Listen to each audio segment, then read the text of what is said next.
انت وهو زعلانين كده ليه؟ بابا يا ماما ده عوله بالسفاح بقي سفاح الشيشة. اتحول سفاح الجيزة؟ ما تنساش تعمل لايك وتشترك في القناة وتنضم لأحلى عيلة على اليوتيوب. بابا هو العصابة.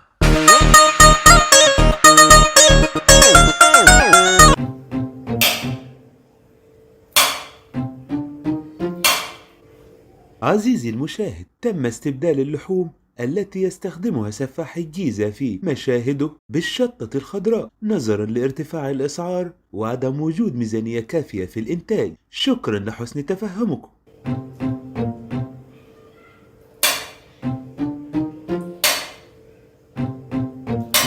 بابا عايز 500 فلوس الدرس.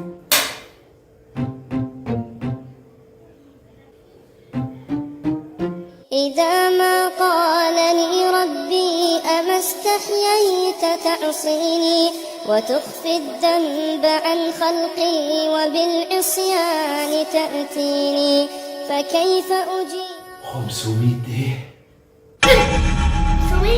500 حجة يا بابا يا عسل. اصل سمعتك بتقول عايز فلوس الدرس.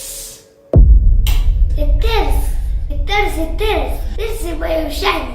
كنت عايزة حاجة أخفف بس خلاص كده أكله. مع السلامة. طيب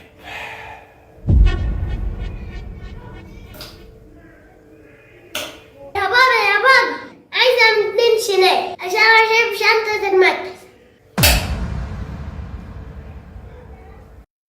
إذا ما قال لي ربي أما استحييت تعصيني وتخفي الذنب عن خلقي وبالعصيان تأتيني 300 جنيه شنطة المدرسة.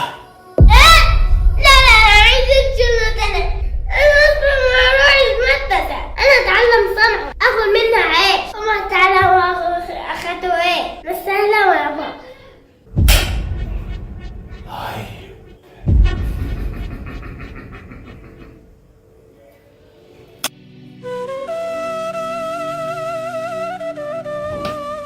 مالك يا واد انت وهو زعلانين كده ليه؟ بابا يا ماما ده عوله بالسفاح بقي سفاح الشيشة. اتحول سفاح الجيزة؟ كل ما نطلب منه حاجة يشغلنا الرن يخوفنا بيها. بقى كل ما تطلبوا منه حاجة يشغل لكم الرنة وعامل لكم فيها سفاح الجيزة؟ ماشي يا حاج، استنى يا دي انت وهو. بقول لك ايه يا حاج، كنت عايزة 1000 جنيه يا اخويا. 1000 جنيه؟ إذا ما قال لي ربي لا عندك يا حبيبي، دي بتاعتي انا ولا نسيت القديم من فات قديم وتاه.